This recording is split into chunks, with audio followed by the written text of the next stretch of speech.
Hey everybody, welcome to Horror Face Off. I'm your host Jason, and on today's episode, it's scary movies, as always, but this time we mean it. It's The Exorcist versus The Conjuring, and I'm really pumped for this episode, and we loaded up with an awesome panel. Before we get to them, let's go over the rules. We take two horror films and match them up against each other, using specific categories. The show's fearless panelists dissect every bone-chilling detail. In the end, the film that has the most category points wins Horror Face-Off. But the panel needs to think fast, where they only have a limited time to make their case. If they take too long, they will be killed. And to help me out with tonight's episode is the evil Lynn to my Skeletor, Leighanne. How you doing, Leighanne? Good. Ready for some killing. Always on. And as always, we're going to give our awesome panelists 12 seconds to promote themselves. But it comes with a price. You go over 12 seconds, you're going to die. But we'll chance it, and we're going to start off with Kat. Hi, I'm Kat. I am a haunted history tour guide in the Pacific Northwest, and I'm the writer and owner of livingdeadlaptop.com. John.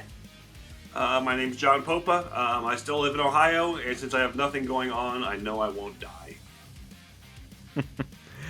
Emma. Hello, everyone. I'm Emma, obviously, a writer from Toronto, and you can find me on Instagram at The Writing Saint. Albie. I'm Albie Robles. I am a voice actor, narrator, host of the Scare Me podcast. I do location sound recording, and that's it.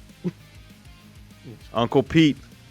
You can find me on YouTube as your friendly neighbor, Uncle Pete, where I talk about all the stupid decisions made in horror movies. And you can find me on Josh Spiegel's The Last Amityville movie, streaming right now. Everybody's getting good at this. Sorry, Leighanne, but we'll get them. We'll get them on the show. All right, and speaking of which, we're going to start off with plot between these two heavy hitters. And to start off, we'll go to Emma. I knew you were going to pick me first. So I have to say The Exorcist. So I'm not Catholic, but I'm a sucker for anything about good versus evil, the church, the devil, God, all that good stuff.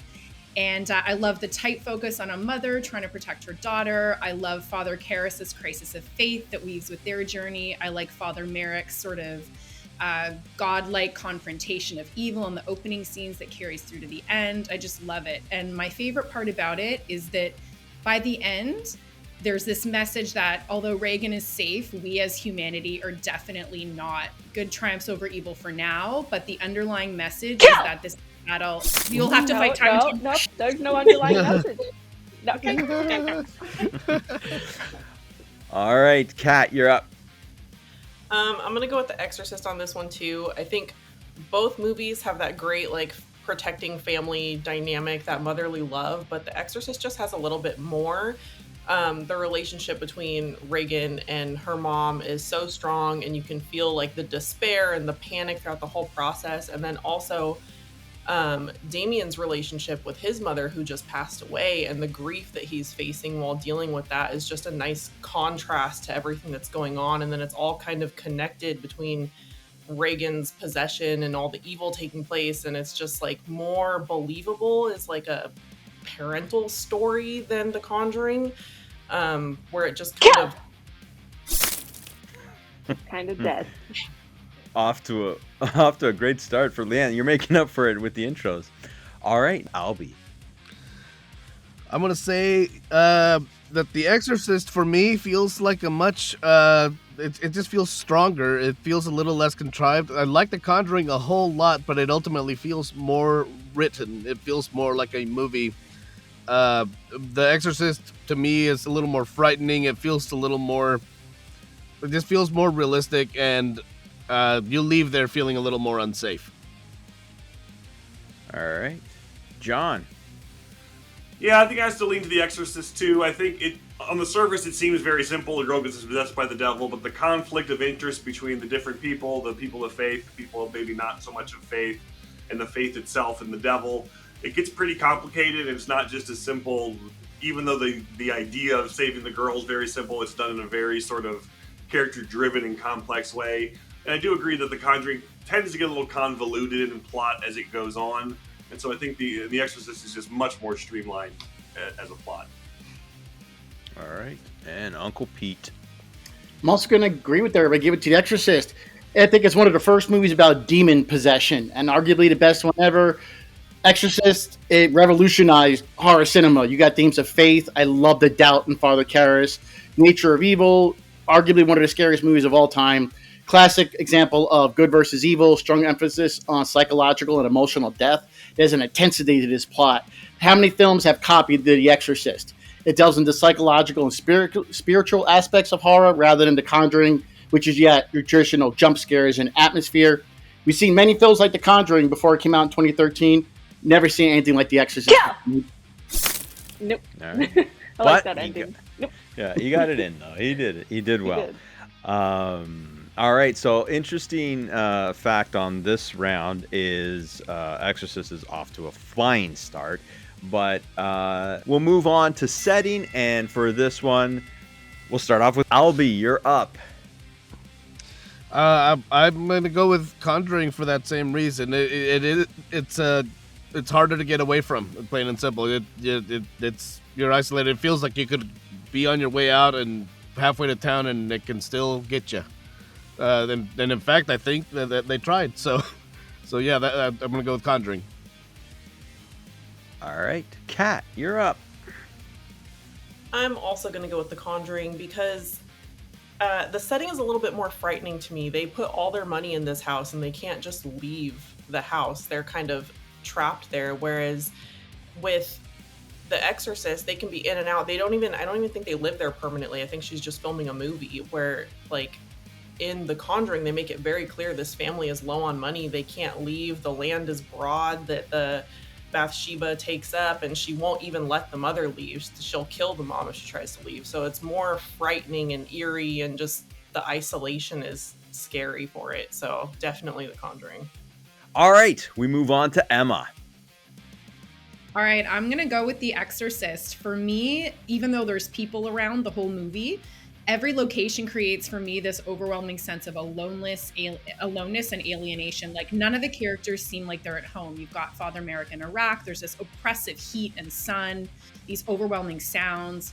Chris and Reagan in the house, this oppressive house with bad lighting, heavy draperies, heavy wallpaper. You've got Dimmy's mother alone, but for her radio in this like sad, tiny apartment. She's in a mental institution at one point. Even Dimmy's room at the Jesuit school rooming house, I guess it is, where he fights his crisis of faith. The setting is so integral, even though...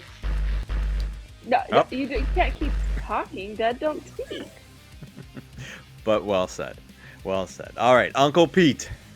I'm also selecting The Exorcist. I love the lake and the house in The Conjuring. I like stuff set in the 70s. That's where I was born. But I don't remember what they looked like before we were watching it. I always remember the house in The Exorcist, what the downstairs looked like, Regan's bedroom. The steps outside the window, it's all ominous. You get that opening in Iraq with the archaeological dig. The tests in the hospital, well, for me, like, all the sets of this film are for a specific reason. They all seem like pieces of this complex puzzle, and it just holds more weight than the house in The Conjuring, where we spend most of our time there. It was just an old creepy house, but nothing really stood out to me as remembering like I do with The Exorcist. All right, John. Yeah, I'm going to go with The Conjuring. I love a creepy old house. I love the atmosphere, the sort of mood of this sort of family who seemingly is starting over, and all of a sudden things get really bad really fast. I think in The Exorcist, like, if the same events happened anywhere else, I think the movie would be basically the same. Like, wherever the devil decided to possess this child, it would be kind of the same thing. Whereas if The Conjuring, it would lose a lot. I think if, this was in Manhattan or in an apartment building. That creepy old house is what kind of gives it the sort of old energy and kind of ties it into the past of all these characters and all the story that's happening in that house over the generations. All right. I'm convinced John watches a clock, man. Yeah, I was about to say, I feel like he just doesn't like to die. Is there no fun in dying? But in fairness, he ties up his points perfectly. So it's not like I ever hear him stumbling or like, or it's speed all talking. it's got it You're down not to a even sci- like trying to rush to the finish line of what you're saying. No. You just like have a cadence and you keep going and it works. It's all in here. Yeah. All right. Okay, so everybody got their takes in on setting, and we'll move on to filmmaking. Once again, let's explain filmmaking. This is everything. Everything from the direction to the music to effects to sound. Everything is all in this. And for this one, let's go to Uncle Pete. The Exorcist, that score is still chilling after 50 years. You get the performance by Linda Blair, just out of this world. The way she transforms this sweet girl into something freaking terrifying. That shot of Father Merrin walking up to the house with the lighting, that's just cinema gold. I mean, small details like seeing their breath in the room. There are so many hidden subliminal images throughout that entire film that, thank God, we got pause features now so you can go back and get it. Again, everything in this film, plot, pacing, characters, setting, score, all of it, it's like one intricate quilt made up of all these unique materials and colors. And once you have it complete, you got this piece of art. You got quotable lines that are memorable. Your mother socks. No, I wish you would have finished it before I killed you on that one. that's the first time he showed frustration in a kill. So you had a lot to say. All right, Kat, you're up. So there's a few things that I like about The Conjuring, but ultimately it's definitely has to go to The Exorcist because, like everyone else said, the score is amazing. Freaking Linda Blair is just incredible. That transformation is perfect. The voiceover, when her voice changes from regular little girl to like demonic, those voiceovers are perfect. Just all the characters, the depth that goes to them, the bed moving, the mechanics of every single scene are just insane, and like everything behind the filmmaking, that like the injuries that went into it, unfortunately, but everything else, like it came together so perfectly that I don't really think any other horror movie could live up to it. Oof. Got her. All right. Now, Emma, you see when the others die, they stop. The I dead don't stopped. speak. When I think Finish your whole I spiel. think Emma is slightly behind. I think there's a delay. I noticed. Oh, so maybe and that's so I it. think she's Oh stopping yeah, there's a when delay. she hears it. There's a delay. which is a little bit after we're hearing it. Look at you. You got an You know, ally she's in like, yeah, Albie, no. but I don't think he's wrong. I don't think he's wrong, actually. But regardless. Anyways, are you ready? You're up. I am. Okay, I agree with most of what Uncle Pete said. Definitely The Exorcist. For me, the film touches on something really core about what it is to be human. This battle we have, it's not necessarily religious, but it's an internal battle, how we live, what is meaningful to us. I'm sure we've all had some sort of existential crisis. We felt, I've had 2 kids. After I had my kids, I was like, what's happened to me? Who am I? So what I love most about The Exorcist, it's a powerful film thematically, and all aspects of the filmmaking, especially the direction, the screenplay, the music, for me, all come together. I think Pete described it as a quilt. Everything comes together in just a nearly perfect piece of art. Yeah. So The Exorcist. We got it. It's okay. It's okay. We killed it. I think Emma brought a shovel to the party because she dug deep on that one, man. That was pretty good stuff. Good stuff. All right, Albie, you're up. All right. I'm gonna say The Exorcist. Overall, the tone of that movie from the get-go, before anything starts to happen, there's a sense of dread, and you feel uneasy, regardless of nothing horror happening. I love that it happens to the sweet little girl, which makes it feel like it can happen to anyone, but she's the daughter of a big movie star, which also makes you feel like it can happen to anyone. And just now, I don't know if you saw me react, there's a massive thunder, and it's pouring rain out of the blue, and the first thing I thought is, it's because we're talking about The Exorcist. Well, let's hope it ends there. All right, John, end the round.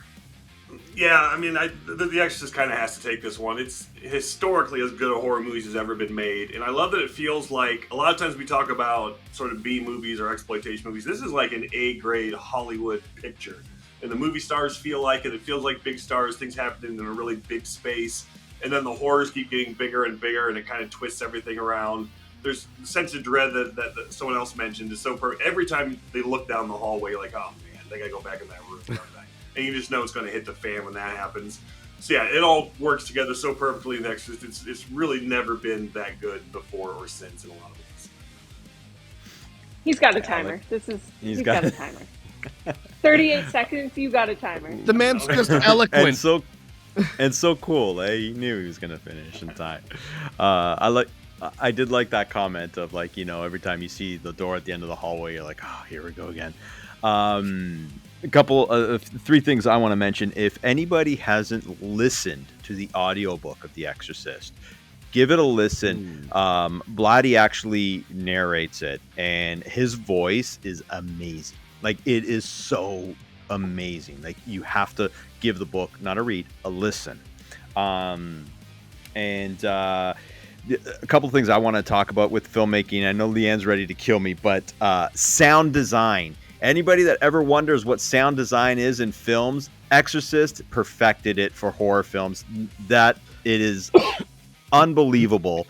And Dick Smith's makeup, the best makeup artist of all time. Yeah. I always love to get you, Jason. It's honestly so satisfying. Thanks, Leighanne. It's okay. I love getting them to offering them up to you. So we're I get you. I understand. All right. So that was fun, and Conjuring has some work to do. Let's see if it makes it up here with the characters. And for this one, we are going to start with Kat. So this one, I'm going to give it to The Conjuring just because even with like any controversy, I am a big fan of Ed and Lorraine Warren and everything they've done in like the paranormal field and the demonologist field. They have paved the way for like researchers galore all over the place. And the family, the parents, is actually a real family who did experience a lot of things, not quite as Hollywood magic, but they did experience a lot of similar situations, and because of all of the reality behind that movie that it's based on, I have to give it to that one because it's just, I'm so passionate about that stuff. And passionately dead. I was gonna say, speaking of passion, look at Leighanne right now. You're up. I'm gonna give it to The Exorcist. While I love the Warrens and they definitely have become iconic, I think a lot of the roles are maybe not quite memorable in The Conjuring outside of those two. And I just, everybody knows the image of Reagan. And any picture of like how many horror movies can you see referred to in this has Reagan in every single one. While some of the later Conjuring stuff like Annabelle and The Nun became, very, very cemented in horror, nothing touches how cemented Reagan is, that image. All right. John. Yeah, I'm going to give this one to The Conjuring too. There's a lot of literary sort of complexity to the Exorcist characters that is certainly really admirable and interesting. But I think there's just a primal attachment to the family in the Conjuring that maybe I was a little surprised by. Just because they are so ordinary, but you're still attached to them, and they're just trying to do some very basic things and just kind of being assaulted by this outside force. They don't turn on each other. It doesn't get too goofy with them. So I think just for an emotional attachment, I would have to give it to the Conjuring family overall. Hey, Uncle Pete. The Exorcist. Regan as a character is amazing, goes without saying. I love the chemistry in this film between Regan and her mom. The way they look at each other, you believe they were really mother and daughter. That maternal instinct with Ellen had with Linda Blair, you can feel it. And you got two distinct fathers, Father Merrin, old wise expert, Father Karras. I love his crisis after the loss of his mother with Faith. Regan's dad, not in the picture. You see Chris yelling on the phone at why he's not calling his daughter on her birthday. That's real. And then the priest performed his exorcism. Father Karras takes a paternal role as another type of father to Regan. I'm a skeptic, so I don't believe the Warrens. No disrespect to anybody. I'm a skeptic. That's why I don't like the Warrens. But unlike you said. All right, Emma. All right, I'm going to go with The Exorcist, echoing a little bit of what Pete said. As a mother, I can relate to Chris fighting for her daughter. She's doing anything she can to save her. I like the tight focus on one mother and daughter as opposed to the parents, the couple, an in-love, mostly happy married couple with a bunch of kids. I just found the laser focus, the tight focus, really good for character development. I love Father Karras, the crisis of faith, how he pushes himself forward through it to help this terrified mother and daughter. And I don't love, but I can relate to his feelings of grief and guilt over feeling like he hasn't done enough for his mother. So he's so achingly human, and the fact that he sacrifices himself to save Regan is so powerful. That was a good. Yeah, I think she's good. I think there is the delay, but well said, everybody. Yeah, like, I mean, Linda Blair was a sweetheart in that movie, and it's, you saw it right there that she was going to go on to big things like Chained Heat and stuff like that. But I would like to give a shout out to Cobb, who played Kinderman. He never gets love on these shows. I gave him love on the other show that we did, and it's one of my favorite characters and one of my favorite portrayals of all time, the way he's just so natural. And so that kitchen scene, yeah, I literally can watch that over and over again. So, I mean, I have to give out love to Linda Blair for starting a dog rescue not far from where I live. Cool. She's always talking about it all the time, and I have so much respect for that. Yeah, I think I was following her on social media, and then I kept seeing dogs, so I unfollowed her. But good for her. That's sweet. Well, I mean, No, you're dead, Jason. That opinion right there, you're dead. That's the worst opinion I've ever heard on this show. Ever. Jason got in trouble. That was terrible. Jason's getting unfollowed for that one. All right, so we move on to the heavyweight category of this match, and that is scare factor. And for this one, we are going to start off with Albie. Oh man, this one is a little tougher because The Conjuring did have some great scares. The clapping was great. The woman on top of the wardrobe was great. But I'm going to go with The Exorcist simply because the scares that are there feel more genuine. These scares in The Conjuring feel more like movie scares. And I mean, The Exorcist just frightens me so much every single time. And it doesn't get old. And I've seen that one many more times than I've seen The Conjuring. And it continues to scare me. All right. Hey, Kat. It feels like I haven't talked to you in a while. You're right. Hey. I'm going to go with The Conjuring just because it is so scary to be home alone at night, like with your kids. And if something scary happens, you have to be like, oh, I'm the adult. Like, I'm the parent. I'm supposed to, be brave, but you don't want to be. And just like the clapping off in the distance and she can't see, or when she's playing with her kid and there's that creepy little boy running around, and it's so frightening to be so vulnerable and alone as a parent, but also having to be the big strong person that everyone's counting on. The Conjuring just resonates with me so much more. It's so creepy, and just again, the isolation, the ghosts, they're unseen. You can't do anything about that. Done like dinner. I really love that adult take, and you have to deal with it. But crap, you I just don't explained want why I don't have kids. I'm not going to be the big bad person. All right, Emma, you are up. Oh, I don't know. Kat might have swayed my opinion. Now I'm all confused. I mean, The Conjuring has amazing jump scares. You literally scream out loud. I love the clapping, the wardrobe, anything in a creepy old basement, anything when someone's asleep. When the one daughter, I forget her name, the witch yanks her leg and she sort of wakes up. I mean, anything to do with that scares me. Shit, I don't know. I was gonna say The Exorcist because it was one of the first horror movies I watched, and the flashing demon's face traumatized me for life. And so it's really hard to say because that was when I was so young that's going to stick out more than later movies. Fuck. So we need an answer. You need an answer. Oh God, this is brutal. Okay, I'm going to pick The Conjuring, but I'm not happy about it. Thanks, Pat. All right. So, but the beauty of the show, right? Hearing people's takes and, Yeah, no, being I hadn't open thought enough about it to from shift your own. perspectives. Okay, let's go to John. Yeah, I'm going to give this one to The Conjuring 2. I was raised Catholic, so I was raised in kind of the world of The Exorcist, but I didn't see it till I was a teenager. And by then I was a little bit too cool for the room in terms of not being scared, so it didn't scare me as much as it probably did my parents or people that didn't know what to expect. But I saw The Conjuring in the theaters, and I was obviously way older and old enough to know better, but it still kind of scared the crap out of me. And I still kind of, was concerned about weird noises that night in my apartment. So I get, like, historically speaking, that The Exorcist, like, ruined people. But for me, like, The Conjuring was one where it kind of took me back to the old days and scared me, like, when I was a kid. Kill! Oh, wow. Oh, Kills. I'm not going to argue with Leighanne. Watch but... the tape.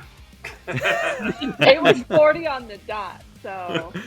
I love this. Watch the tape. That's good stuff. So just to go over what John said, exercise isn't bad for you. Exorcist is bad for you. So just want to make that just to be safe.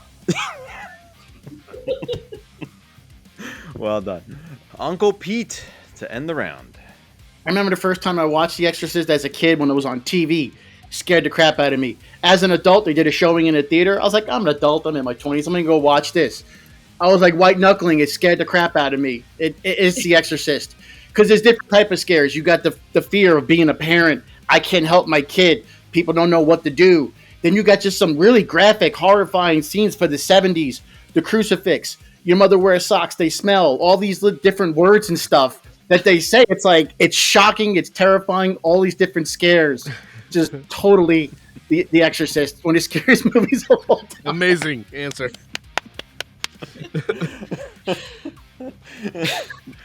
I couldn't have killed you on that one. You could have talked forever and I would have left you. I think it'll be funny to play that back because I think it took everybody a couple of seconds to get that. And if you play it backwards, it says something really scary. Guys, before we move on to the next round, I just wanted to share with you, I'm sure some of you, maybe all of you, have heard this fantastic story of prank that somebody did one time where a woman saw that one of her coworkers was reading The Exorcist, and she could tell he was really bothered by it, and she followed him during the lunch break and saw him throw it into a river. Like, he was done. So she went into a bookstore, bought a copy with the same cover, and she put it in his desk in his drawer for him to find when he got back from lunch. I love it. She Amazing. put it damp. You forgot. She put it. Oh, I wet forgot it. that. She ran it under the sink. That's right. Oh, incredible. That's the best thing I've ever heard of. That's pretty. That's awesome. That's a good one. Leighanne, everybody went, right? Yeah, everybody went on that one. Thank you. All right. So, I'm convinced that I forgot the actress's name that plays the mom in Conjuring. She was totally cast just because of her skeletal structure. There's no ifs, ands, or buts. And she's fantastic. Worked.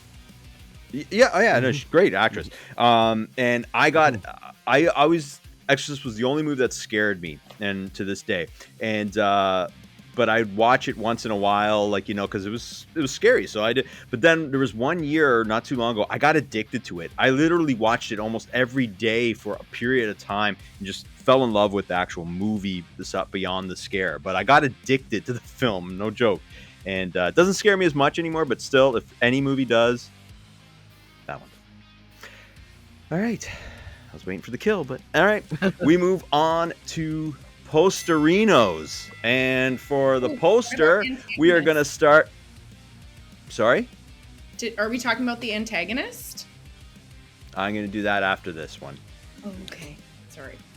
So if you want to host the show next time, Emma, let me know. But until then, calm yourself. I was going in order. Although if you want me to host it, all right, fair enough. Okay. All right, poster, and since Emma is ready to go, we are gonna throw to Emma first. Okay, I mean, both have strong elements. I like in the Conjuring poster the colors, the focus on the tree with the noose, the house lurking in the background. I do really like it. I like the artwork. Excuse me, the artwork. But I think I'm going to go with The Exorcist. It's mysterious, and yet it tells you everything in the poster of what's going to happen. You don't know if the man standing under the streetlight is the villain or the hero. The colors are fantastic. There's a real sense of atmosphere and dread about it. There's this light emanating from the window, kind of. He's standing in the light. It's fascinating because the devil is represented by the light and the priest is dark. So it's an interesting sort of flipping the script on the battle between good and evil that's actually happening. Done. Love the cute smile when she dies. All right. Speaking of smiles, let's go to Uncle Pete. Yeah, I'll give some love to The Conjuring because I do love that noose on there. It's a little scary, but The Exorcist, you see that light? I love what Emma said about not knowing if that's a good guy or a bad guy. That's the poster I want on my wall. I can hear the theme when I see that poster. I can hear Regan say, "It's an excellent day for an exorcism." I could just hear her say that when I see that poster on the wall, and when I see that poster. And if you want to know what the poster for The Exorcist looks like in Poland, this is the poster for The Exorcist in Poland. It is amazing. So it's always going to be The Exorcist. Now, if it was that poster, I think we wouldn't even talk about this round. It would be a wash. However, we'll have to go with the artistic vision of Friedkin. But thank you for sharing that. That is awesome. All right, John. Yeah, I'll give this one to the poster too. To The Exorcist too. They're both great posters. Like I like, sort of stark, iconic imagery in posters. But The Exorcist, like, as much hype as there was probably for the movie when it came out, the poster is pretty tranquil. Again, it's just a guy standing there. You don't really know what it means or how it ties into this movie that's supposed to be just horrifying people around the world. So I like that it's kind of playing things low. But then once you see the movie and you see what the poster actually represents, it just kind of gets ingrained in your head forever as one of those movie images that everybody knows in a second. All right, let's go to Albie. I'm gonna give this to The Exorcist because it's such an iconic image. Because to me it sets up a wonderful tone that this person is they have their like a briefcase or something, so they're on their way to deal with something. It looks fantastic and it does set up a feeling of dread. The Conjuring one, that is very cool about the shadow. I had either not noticed or forgotten about the shadow, but I will say that, and without that being down there on the DVD, I just simply did not remember what that looked like. I didn't remember that poster at all. And so that, for me, easily The Exorcist. Kill. Oh. That'll teach you, Albie. All right. And to finish off the round, let's go to Cat Prey. If I read your name in your shirt. Okay, so sorry. The Conjuring, love that movie cover. It's really pretty, but the problem I have with it is I always confuse it with another horror movie. So it's not memorable enough to be like, oh, it's The Conjuring. Whereas The Exorcist, everybody knows what that is. Even if you haven't seen it, you have an idea of what it is. The streetlight's sort of lit like a beacon. Like if you haven't seen it, it's like, hey, come watch me. But if you have seen it, it's kind of like this weird, almost like superhero vibes. Like the beacon's lit and he's going to save the day with his briefcase, but just like a lot darker than that, obviously. Everybody knows what the Exorcist movie cover looks like. It's unforgettable. It's beautiful. The contrast between the purples, the whites, the blacks is just lovely. All right. Cats dying everywhere. All right. I will say this in defense, with like just Exorcist poster being more iconic and everybody knows it. A few of you mentioned that. Fair enough. But I mean, it also was around when we were young, right? So those posters tend to impact us more that way. One thing I'll say about the Exorcist poster that I personally just love is the fact that if you look at that poster, and none of us have seen the movie in the theater back when it opened because we're not that old, but close. But if you see that poster, you know it's the scariest movie of all time, like you're wondering, like, what the hell could be so scary? Yeah, no, we're speaking Jason. All right, so we'll move on to antagonist, not forgotten, and this one is an interesting one. It's it could be played out in your minds any way you wish, but there has to be a winner in your heart. So we'll find out what it is. And to start, we will start with John. Yeah, I'm going to give this one to The Exorcist. I mean, it's obvious to think Satan is the ultimate villain, but the way the movie presents religion in such a straightforward and regardless of what one person might think about faith, the movie is completely invested in the good versus evil of the Catholic religion. And so the devil they're portraying is the most horrible creature you could possibly imagine. That's definitely how it's presented and how they're reacting to it. And it's just ultimately a horrifying creature of evil. I think The Conjuring, it kind of gets convoluted as it goes on, and there's a little too much going on in terms of trying to make all these different bad guys. So we're going to give it to The Exorcist for simplicity. Go! 2 buzzer beaters. Wow. All right, so let's go to Emma. Yeah, I agree. The Exorcist, from the moment you see that artifact pulled from the earth at the beginning, the jarring music, and then when Father Merrin's standing before this sort of larger statue, you feel this sense of dread, you have a sense of what the battle's going to be, and just the singular impact that the demon has, or the devil, on Regan. Like, the crucifix masturbation, I mean, I'm not sure you could show me anything as disturbing as that. The way she morphs from this sweet, innocent girl into absolute monster, it's all so effective. And other than the statue at the beginning, the figurine, and then brief flashes of the demon's face, we never really encounter the demon in the flesh. It feels like it can only exist in us or through us, which to me is really scary. Kill. And okay. Now you're definitely a show favorite, Emma. I really miss our 3-hour conversations. This is very hard for me. I try, I do. Well, you and I, hey, listen, we live in the same town. We can always go for coffee. We can always get together and talk. You're right. Exactly. All right, Albie. I'm going to go with The Exorcist. Definitely, I grew up Catholic. I am not anymore, but still that deeply implanted in me that anytime the devil is mentioned in a movie, like when it's brought up as a serious thing, it's very scary, very frightening to me. And yeah, I've got to just go with that. It's the scariest thing that can be introduced into a movie for me. I love it. That's all. You were getting nervous, Albie. Well, because I forgot what I was gonna say. I had this thing planned out, and it left my mind, and so I was gonna just like run out of time from just stammering.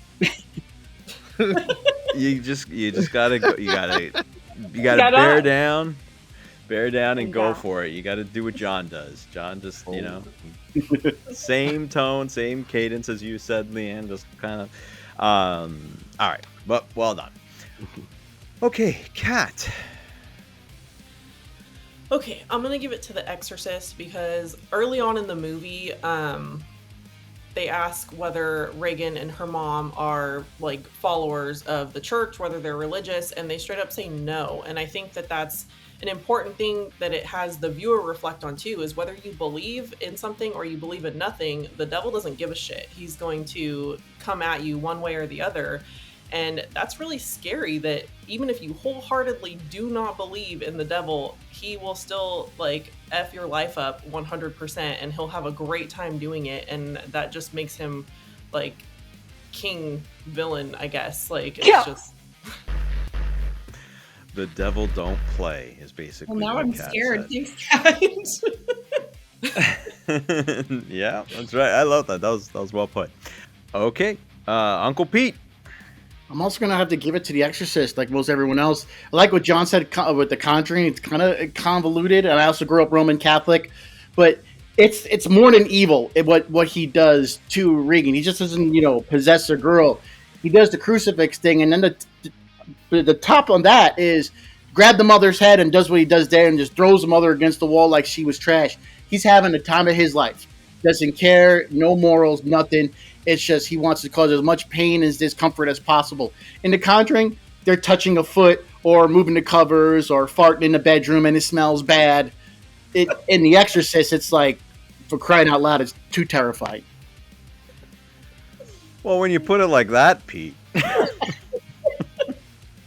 forgot about the Now the face Conjuring's a comedy.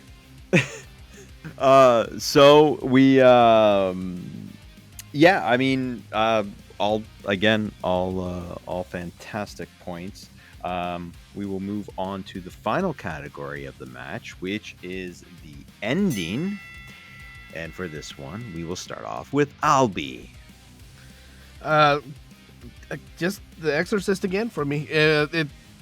Things are taken care of and things are done, but it's the ending had to happen at a loss and at a sacrifice.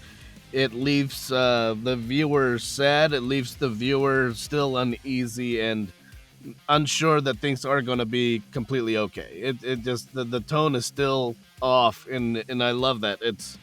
That's it. All right. Kat.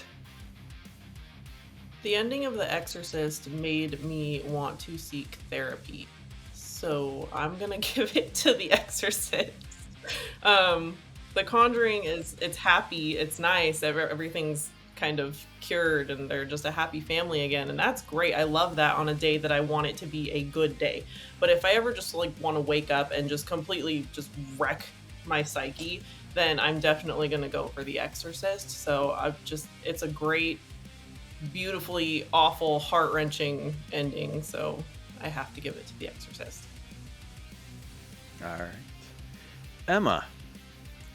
I am going to agree with Kat and Albie, definitely The Exorcist, just to add to their points. What I like about the ending is Reagan, when she gives the other father, I can't remember his name, a little kiss, and sort of as though she remembers something about the priest caller. It's like she doesn't quite remember what happened, but she bears scars. It's kind of representative of the fact that all people sort of bury trauma to survive. So I love that aspect of it. I love that the evil is not contained. In The Conjuring, we know it's contained in the music box, and Bathsheba has technically gone back to hell. But in The Exorcist, we don't know where it is. It's disappeared, but where did it go? So for those reasons, I definitely pick The Exorcist. Yeah. Die on that hill. Die on the end. Yes. All right. John. Yeah, I'm definitely going to give this to The Exorcist. The Conjuring ending is a little pat for me. You know, they do some religious chanting. They all share the power of love, and the demon is vanquished. But The Exorcist, like, it's never that simple. Like, just performing the exorcism does not resolve the situation in The Exorcist. Like, they have to go to the next level to resolve it. I just want to say really quickly, the book that Jason mentioned is amazing. The ending is even better in the book because it doesn't tell you exactly what happened, but you can kind of infer it. And it's a much more resonant experience overall. Read the book. Did you? But listen to the book too. I'm telling you. No, Put it on in your car. Get it on Audible or whatever the hell. And I'm telling you, Bloody's voice is like this through the whole thing, and it just makes you like die to listen to it. Jason's saying he doesn't read. Okay. I do. Wow. Audiobooks are great. I'm in the car more than I'm sitting still looking at my lap. I agree with audiobooks are great. Yeah. Yeah, okay, so Uncle Pete. Everyone brought a great point so far where it really should be The Exorcist. I like what Albie said about, you got loss, you got sacrifice. The Conjuring, you can kind of predict, okay, they're going to probably contain the demon and so on and so forth. You can't predict The Exorcist. Father Merrin dies. Then you get Father Karras. In me, get in me. And he yeets himself out the window and goes down the stairs. You don't see that coming. The first time I saw it, it's like, wait a second. Is it over? Because I didn't know. I was like, is the demon still in the room? Because it went in him. Like, where could it have gone?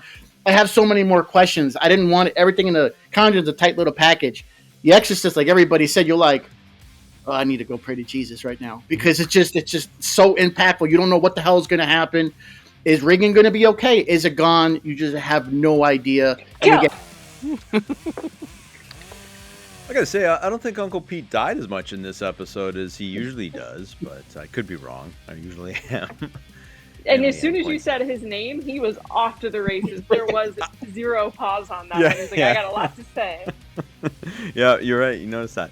All right, and I'm gonna throw some love to the Exorcist ending as well, because you're watching this movie and you're at a point where you don't really know how it's gonna end.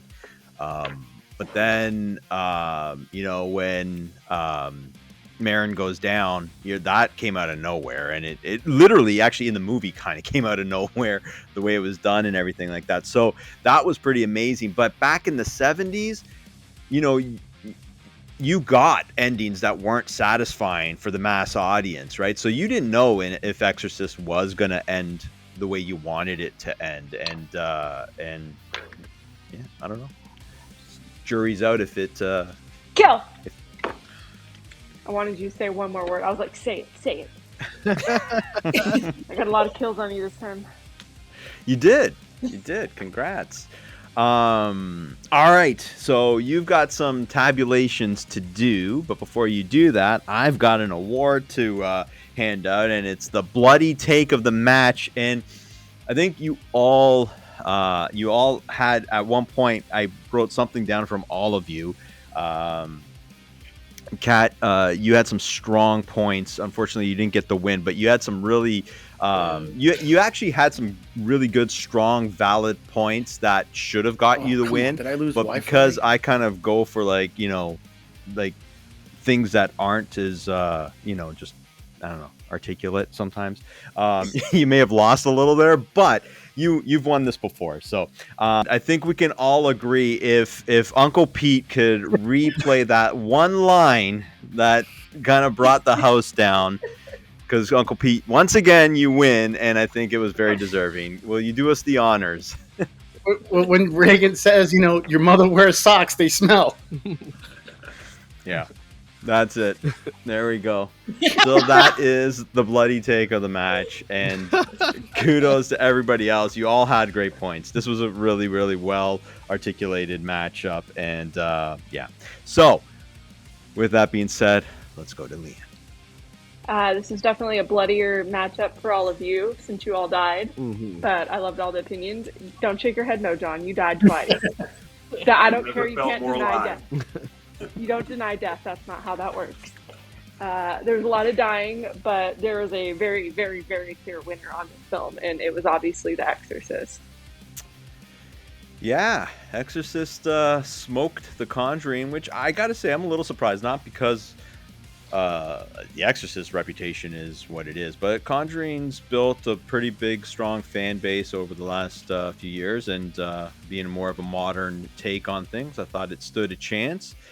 But the granddaddy of horror films takes it down. However, I will say this: Exorcist moves to 1-1 on Horror Face-Off, so it lost its first matchup. So I'm kind of glad Exorcist got in the win column, to be honest. It would have been pretty upsetting to see that movie 0-2. However, it's all over. You guys all said your piece. You must be exhausted. I'd like to thank this amazing panel for coming out and sharing your... we had some stories on this one, too, so that was pretty cool. Thank you, Leighanne, for working hard tonight. A lot of blood. Killing some valued panelists. And yeah, so we'll see you on the next episode of Horror Face Off. Until then, see you later.